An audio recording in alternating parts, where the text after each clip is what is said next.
Welcome to Locksportscast, your weekly source for Locksport news. This is episode 115, recorded August 22nd, 2022. I'm your host, Charles Current. And in today's video, new keyless entry vulnerability, Whitey Bulger's lockpick, another locksmith safety video, how to crack a cheap safe, can you pick a lock with compressed air, and other podcasts and videos, new products, meetups, criminals, sales, giveaways, and more.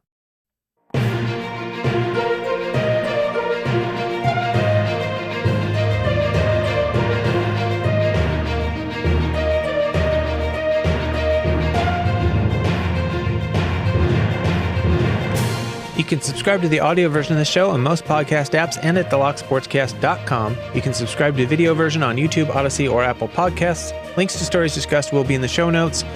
Some apps limit the length of show notes and the ability to post links, but you can find full show notes with all of the links at thelocksportscast.com. First up in the news, we have an article that was posted in PC Mag, written by Max Eddy. It was entitled, "Is Your Car Key Fob Vulnerable to this Simple Replay Attack?" The article says that security researchers at Black Hat 2022 showed that they could unlock some vehicles by replaying old key fob commands. The standard system for locking and unlocking cars remotely was called remote keyless entry. Each button press is unique, which is supposed to keep an attacker from simply recording you hitting the unlock button and playing it back later. The systems use a rolling code. The key fob and the car each have a counter that increases each time a button is pressed. That way, a previously recorded button press is not supposed to be accepted. But not all key presses make it to your car, such as when you're out of range. These button presses move the counter on the key fob forward, but not the car. To prevent these button presses from locking car owners out of their cars, the systems reset to the lower counter number if they detect that a fob has more button presses than the car. The reset system assumes that as long as the counter number of the fob is higher than the car, it can't be a replay attack. This leaves the possibility that codes captured before the reset occurred, which never made it to the car, would be accepted. And this particular method was used by the roll jam attack that was revealed 7 years ago by a different set of researchers. A roll jam device captures the key fob button signal, then jams the airwaves to capture a second button press. With the jamming, the second signal never reaches the car, and an attacker can reuse it later to unlock the vehicle. However, in this most recent presentation, they showed that the process of jamming and replaying may not be necessary. For some vehicles, an attacker only needs to replay a few previously captured button presses to force a rollback on the car's counter, even if those presses had already been detected by the car. After the reset, further previously captured button presses would be accepted by the vehicle. And once a series of button presses has been recorded, the attack could be replicated well out in the future. The attacker can simply replay the button presses at any point, even after the car's owner had used the key fob repeatedly, and the car would accept the signals and unlock. A new video released after Black Hat showed replayed signals being used successfully over 100 days after original capture. Instead of using a custom roll jam device, this attack used a standard Lenovo ThinkPad attached to a HackRF software-defined radio unit. The setup captured 5 button presses of a Kia key fob. The car can be seen responding to all of them. The setup was then used to play back the first 2, which were ignored, but the following 3 were accepted by the vehicle. And it gets worse. Since they submitted their paper to Black Hat, the team discovered that any sequential button presses could roll back the car's counter. A mix of sequential lock and unlock signals is enough for rollback to work. The good news is that not all vehicles tested were susceptible. The team plans on releasing a full list of tested vehicles in which were found to be susceptible at some point in the future. An interesting attack, and it's really, if you watch the videos linked in the article, which will be linked in the show notes, it's really kind of scary how simple it seems to be. Record a series of key presses, like somebody walking through a mall parking lot, when they press it several times. If you capture those, then all you have to do is play them back one after another in sync, and it just resets its counter and starts accepting them. And I have previously mentioned that the Hulu series Only Murders in the Building contained a reasonably accurate lock-picking scene early on in the series. And full disclosure, I don't watch the series. I don't actually watch TV much at all. My wife does watch the series, but anyway, a couple of people sent in notes letting me know that in a more recent episode, it looks like episode 7 in the current season, there is also a scene where one of the characters bumps a lock. I asked my wife to pull up that particular episode when we watched that particular scene. All in all, not bad. You don't know for sure if it's an actual bump key or a regular key that he's trying to use. And I don't see them reset the key in any way between hitting it with a screwdriver. He's wrapping it with a screwdriver, which works. I know that works. I've done it. But I don't see him resetting the key, and I also don't see any kind of ring on there to do the rapid fire bumping. It looks like the key is just sitting in the lock and he's smacking it a few times. So that part is not completely accurate as far as I can tell, but really, all in all, not bad. Looks like somebody who is doing the series probably has a knowledge of lockpicking, but I'm guessing that either they don't have full knowledge or a producer is scared to let them show the actual full process. And over on Twitter, iFisk shared a tweet by @KimmyGirl. It was a picture from the Mob Museum. It says, how fancy is Bulger's fancy lockpicking tool at the Mob Museum? And the picture is of a pretty traditional lockpicking pen style. I forget the exact brand name, but I think a few different people make copies of that now. And the tag underneath says, Bulger's lockpicking tool. This lockpicking device was among the possessions federal agents recovered from Whitey Bulger's apartment in Santa Monica, California after his capture in 2011. No indication how well used it was and how proficient he might have been with it. Anyway, there will be a link in the show notes if you want to head over and check that out. And last week, on the Extraordinary League of Pickers Discord, Dark Arts Lockpicking put up a post saying, I've added a podcast/interview channel to the voice chat. My plan is to record some video chats and interview stuff on it to upload to my YouTube channel. So if you're interested in joining a recording session, let me know. They will be in regards to a preset topics.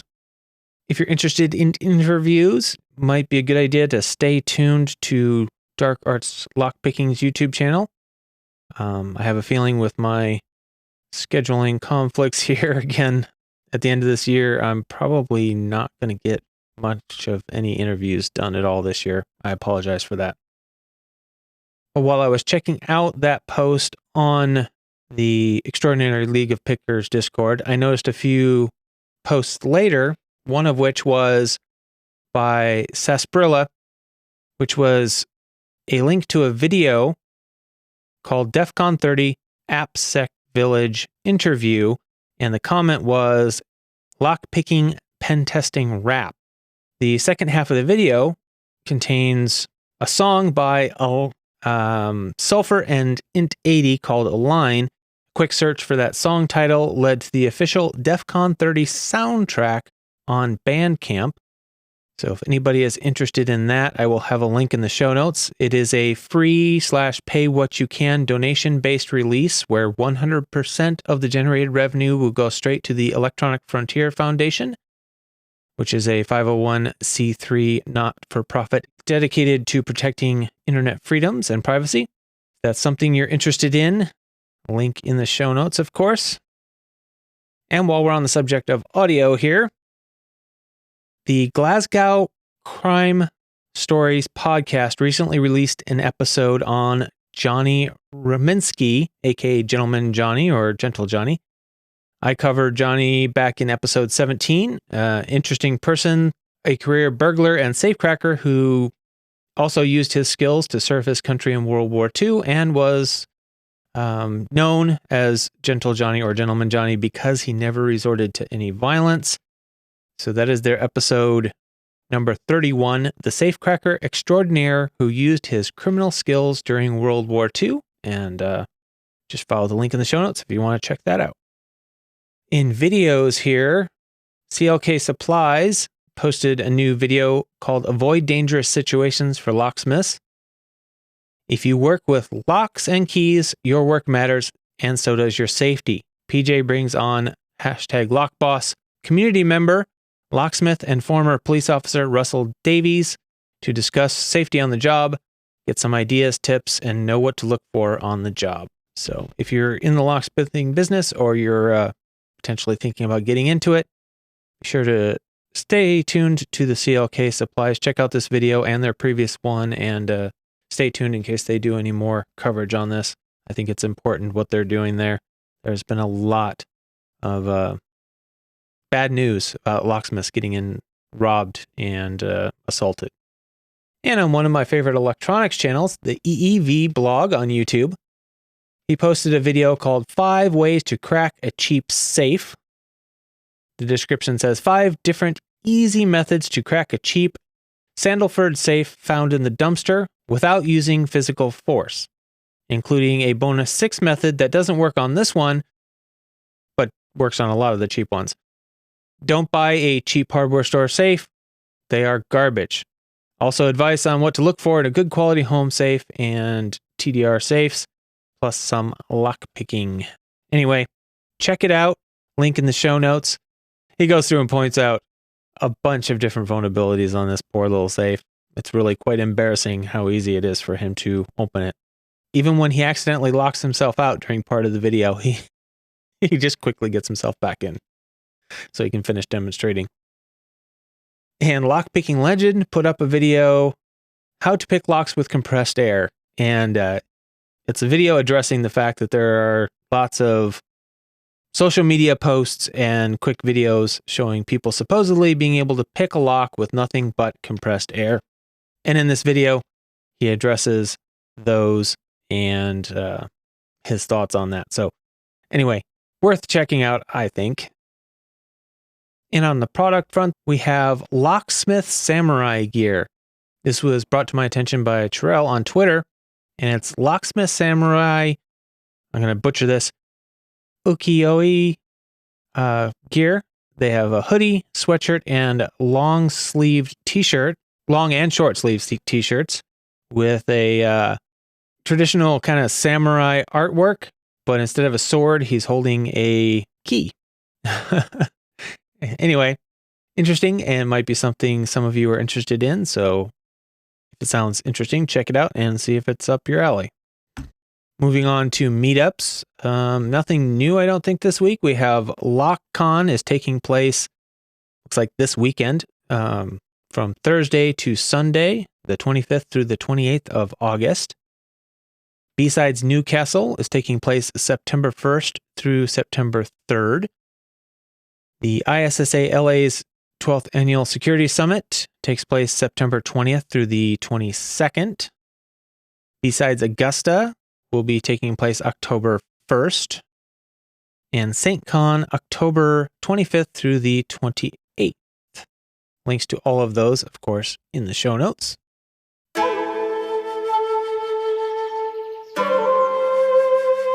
We have a few new Lockpickers United belts to announce. Cajun Lockpick has earned the rank of brown belt. Congratulations to you. And at red belt, I don't know how to say this person's Reddit or YouTube name since it's a series of numbers. We got a binary number. Anyway, their YouTube channel that they posted their proof videos to is called Fatal Error. So congratulations to you. And we have a new black belt announcement. So everyone, I'm going to read the way it was posted on the Lockpickers United announcement on the Discord. It says, everyone, please fasten your seatbelts and flip up your trays because this pilot is taking off to black belt. Please welcome RC13 to the ranks of black belt. In order to fly his way to the dojo, he picked the Multi-Lock MT5 Plus, EVA 3KS, ASA 700, ASA Twin V10, ASA Twin 6000, and on top of it, he picked the Urban Alps Stealth Key. So congratulations to all of you. Very well done. And welcome to the ranks of black belt to RC13. For anyone else Not already familiar with the Lockpickers United belt system? Links in the show notes for all of the explanation you're going to need on how the system works and why it's fun and something you might want to consider taking part of. Now's the part of the show where I say thank you to the people that made this episode possible. We'll start with the Patreon subscribers. We have Jimmy Longs, Medler, Pandafrog, Michael Gilchrist, Starry Lock, Williams Brain, Dave to be Deciphered, Lebon's Locksport Journey, Pat from Uncensored Tactical, 3 Raccoons and a Code, Chirel, aka Anthony, DoctorHogmaster, Clayton Howard, aka Cooltune, Mog, John Locke, Rat Yoke, Mr. Picker, Cranky Lockpicker, JHP Picking, Barebones Lockpicking, Deadbolt Cafe, NWA Lockpicker, Snake. Chief content producer for this episode, again, is I Fisk. Other content producers, Barebones Lockpicking, Chirel, Dark Arts Lockpicking, Holly, Jeff Moss, Joshua Gonzalez, KnoxLocks, MadJack821, Prince, Rain, Sesprilla, 3 Raccoons and a Coat, and Tony Verrilli. Thank you to all of you for your support and information. Really makes this show a lot easier to produce. And remember that this show is only possible because of that support. So if you value the podcast, please help support it by sending in your news, links, events, giveaway information, anything you have that you think the community should know about or would like to know about. Send it to podcast@thelocksportscast.com or any of the other methods listed in the show notes. Don't forget to share the show with your lockpicking friends. You can leave a review, comment, or thumbs up on your listening platform of choice. Don't forget to subscribe on that platform. And if you want, you can donate on PayPal or subscribe on Patreon. If you support the show with a donation or information that I use in the show, I will give you credit in the show and in the show notes, just like the people you mentioned previously. Sometimes I think I'm a broken record here going over this over and over again, but yeah. You're also welcome to send feedback or stories that you want shared on the show. Just make sure they're reasonable length, polite, work family safe, no politics, not just drama. You can send those either via email or go to thelocksportscast.com/contact to get those to me. Moving on to criminals, just one story this week. RCMP sees weapons, arrest woman after suspicious vehicle complaint. So the story says that on August 12th, 2022, RCMP responded to the Cooperstown Promenade parking lot in relation to a suspicious vehicle complaint. They located a 2003 BMW car occupied by a female. The female was arrested on a Traffic Safety Act warrant held by Calgary Police Service. A search of the vehicle resulted in several weapons and ammunition being found. The weapons included a shotgun, crossbow, knife, and hatchet. Stolen government identification and tools commonly used in break-ins were also found. They had pry bars, bolt cutters, snap gun, and lockpicks. The license plate of the vehicle was also found to have been forged. The suspect has been charged with the following criminal offenses, it says. Possession of break-in instruments, ×2. Unlawful possession of an identity document. Possession of weapon for dangerous purpose. Unauthorized possession of a firearm. Possession of unauthorized firearm. Possession of firearm in an unauthorized place. Uttering forged document. Possession of property obtained by crime under $5,000 ×3.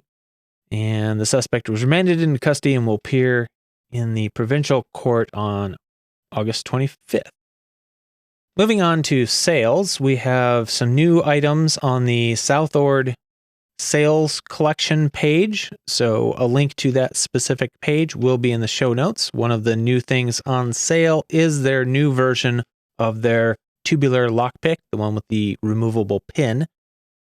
So if you were interested in that at all, might be the time to pick it up as it's on sale. And for Law Lock Tools, we have the Review Guru discount over on Twitter. If you follow the link in the show notes, it'll take you to the post where Review Guru posted a 10% discount link. Also listed on that is a 25% off summer items coupon code. I don't know how long either one of those are good for. If anybody tries it and it doesn't work, be sure to let me know and I can remove it from the show. And over at Barebones Lockpicking, you can use the code MICOZ10 on anything except Law Lock Tools products, and that expires at the end of August. 3D Locksport, you can save 10% off with the code LSCast10. That's 3dlocksport.com for all your favorite 3D printed Locksport accessories. MakoLocks.com, 15% off if you use the code BYMAKO. And uklockpickers.co.uk, 10% off if you use the code GIFT. Same giveaways as last week. We have Average Life of Prince 100 subscriber giveaway on YouTube. That ends at the end of August. KnoxLocks still continuing the bi-weekly giveaways on his channel. Just recently released the week 3 video, so be sure to check that out. I'll have a link to that video in the show notes so you can get in on that one. And CLK Supplies, their hashtag LockBoss giveaway runs pretty much every week, and lots of good prizes over there. Thank you to everyone for continuing to listen. I apologize to those of you who try to communicate with me online and have to wait forever for me to reply. I am not very good at keeping up on online communication, especially when I'm busy and stressed out with work. So I apologize, but I'm an introvert, so communicating with people is stressful for me to begin with. For some reason, online, where I don't get any facial clues or body language, is twice as stressful. So I agonize over every word I type online. It's just a personal thing. Anyway, so if I'm stressed out, I quite often don't even look at my online communications because it adds to the stress. So I apologize again for those of you that I haven't immediately replied back to. But thank you everyone for your continued support and listening to the show and everything that everyone does, all the nice words and comments that I get on YouTube and an email. I really appreciate it. That's what keeps me going here, is just knowing that people are enjoying what I'm doing and find value in it. So feel free to reach out to me. Just understand I might not get back right away. And remember to keep it legal.